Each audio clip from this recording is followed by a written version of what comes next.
студиото со вас, Маријан Ников.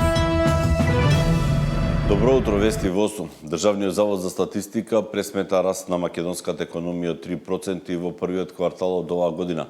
Премиерот е задоволен, но и свесен дека ако сакаме подобар стандард на подолг рок, ќе треба да има раст меѓу 4 и 6%.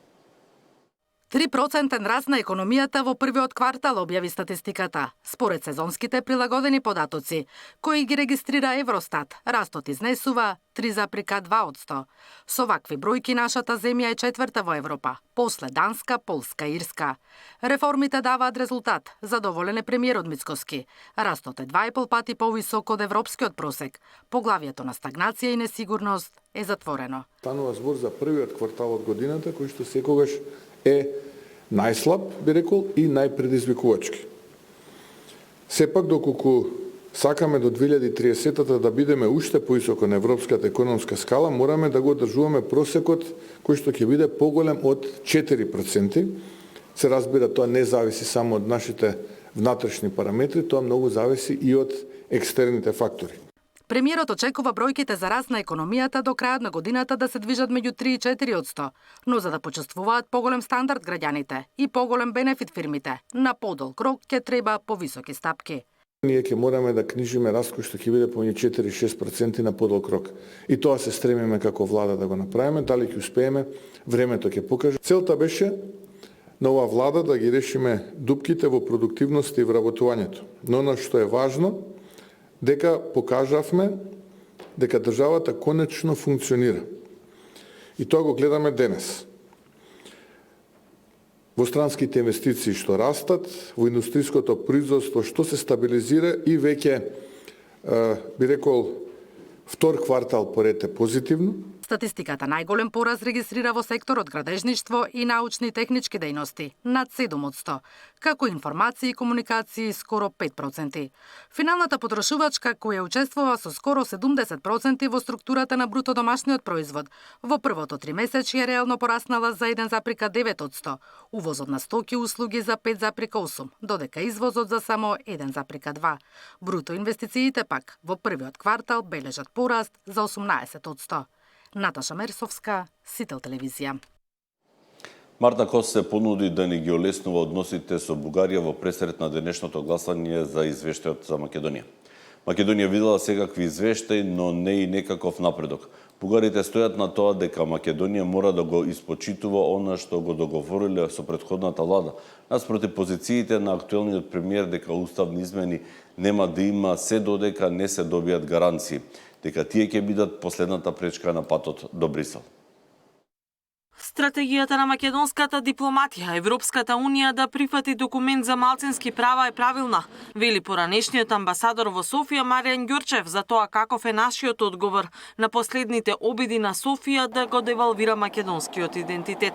Тој е оптимист дека директни преговори меѓу Скопје и Софија на принципиелни основи и со европски вредности може да донесат решение на проблемот. Но Ѓурчев вели дека дури и тоа да не се случи, Европската унија сепак има механизам да го откочи процесот на пристапување. Треба да смогнат македонските сила да кажат за тоа прашање, за македонскиот јазик, за култура, за идентитет, ние не разговараме. Можно ли е ЕУ да отстапиете од досегашната пракса и да оди по друг пат? Можно е.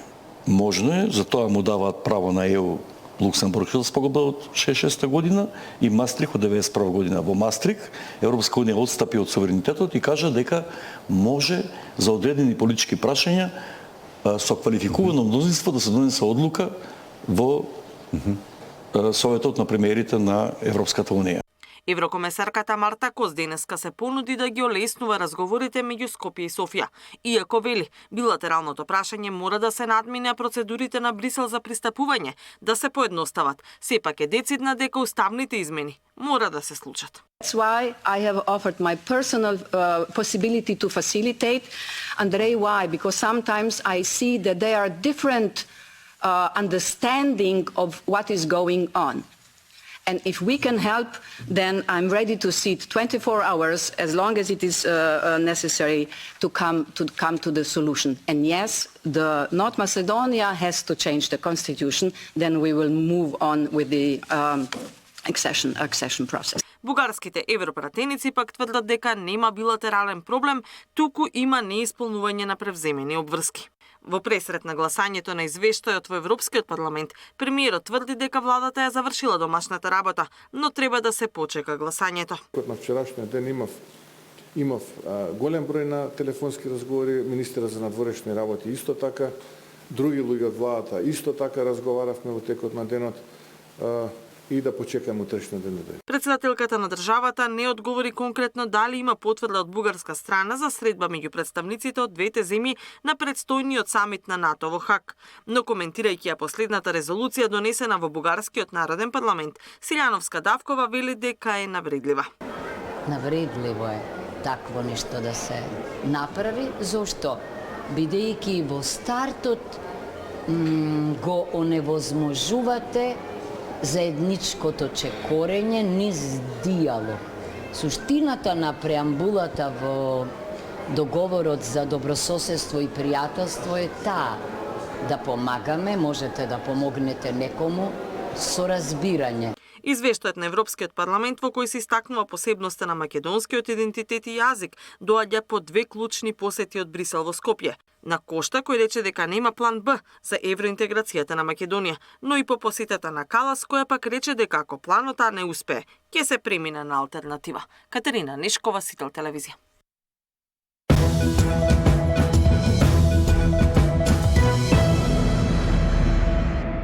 Законот за работни односи ја помина првата фаза во собранието. Денеска ќе стартува и комисиската расправа, пошто и официјално прагот на репрезентативност на синдикатите од 10 ќе се намали на 5%. Со 65 гласа за и 10 против, пратениците дадоа зелено светло за намалување на прагот за репрезентативност на синдикатите.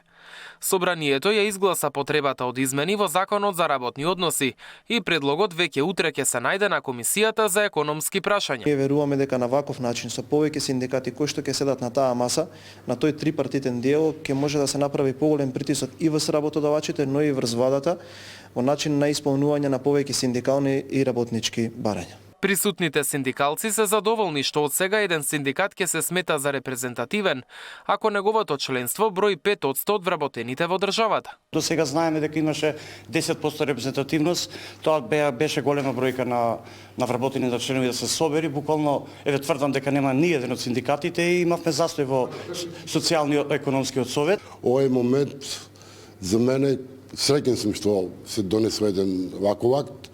Во изминатите години секогаш имало консензус да се намали прагот на репрезентативност по барање на помалите синдикати. На состанокот бил поканет и Сојузот на синдикати на Македонија, но нивното столче остана празно. Првиот човек Трендафилов вели сите важни прашања за работниците се дискутираат на економско-социјалниот совет, а не во парламентот. Трендафилов тврди дека Комисијата за утврдување на репрезентативност веќе ги пребројала членовите на ССМ и тие го исполнуваат и досегашниот законски праг од 10%, со над 63.000 работници. Репрезентативноста на синдикатите истече во декември, а последната седница на економско-социјалниот совет се одржа во февруари. Мартин Арсов, Сител телевизија. Булеварите и улиците околу собранието стануваат места каде што граѓаните ќе може да организираат протести. Како што објаснуваат пратениците од сите пратенички групи, договорено е безбедносната зона да се однесува само на дворното место околу законодавниот дом, а целта е во незиното воведување е да се заштитат од идни градби на приватни објекти. Иако околу собранието се воспоставува безбедносна зона, сепак булеварот и улиците околу собранието стануваат слободни. Граѓаните, како и досега, ќе можат и да протестираат, но и да се собираат, да организираат собири пред собранието, тоа право не им е оневозможено.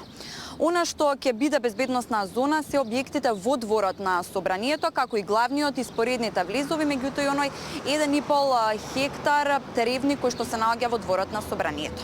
Надлежните велат ова е за да се заштити институцијата, а не да се загрози правото на демократски глас на улиците. Целта на законот е да се заштити законодавниот дом од градење на приватни објекти во склоп на институцијата, како што беше предвидено да се гради катна гаража, вели координаторот на пратеничката група на ВМРО-ДПМН. Просторот околу собранието да остане само на собранието. Сега зошто е даден насловот безбедносна зона на собранието? Очигледно тоа е начинот за да се одбележи целиот простор кој што треба да постои околу собранието, а кој што треба собранието да го има во своја собственост, за да може сам да ги реализира проектите кои што се предвидени таму. Постапката за донесување на овој закон воопшто не е итна, смета координаторот на СДСМ Оливер Спасовски. Низ годините се провлекува ова прашање, откако на 2,5 метри од собранието беше планирано да се гради катната гаража. Зоната околу собранието не смее да биде злоупотребена за приватни бизниси, вели Спасовски. Со денот на конституирање на овој законодавен состав, на парламентарен состав, веќе започнаа со оградување на просторот за да се гради катната гаража. И тоа апсолутно не може во ниту една нормална држава да се дозволи на 2,5 метри до собранието да имате приватен собственик на катна гаража која што ќе се гради до објекти кои што се од витален и национален интерес. И пратеникот од Европски фронт Блерин Беџети вели дека заеднички се договориле за овој закон за сосема други цели, а не да се ограничуваат протестите. Во рок од 30 дена од влегувањето во сила на законот, земјиштето кај собранието се враќа на државата, а на инвеститорот ќе му бидат вратени парите од купо-продажбата, заедно со трошоците за уредување и евентуалните вложувања. Со законот е забрането и летање на дронови и други типови на беспилотни воздушни летала во воздушниот простор над собранието и безбедносната зона. Денеска беше изгласана потребата од донесување на овој закон, а утре треба да биде изгласан на собраниска седница. Тамара Дичевска, Сител телевизија.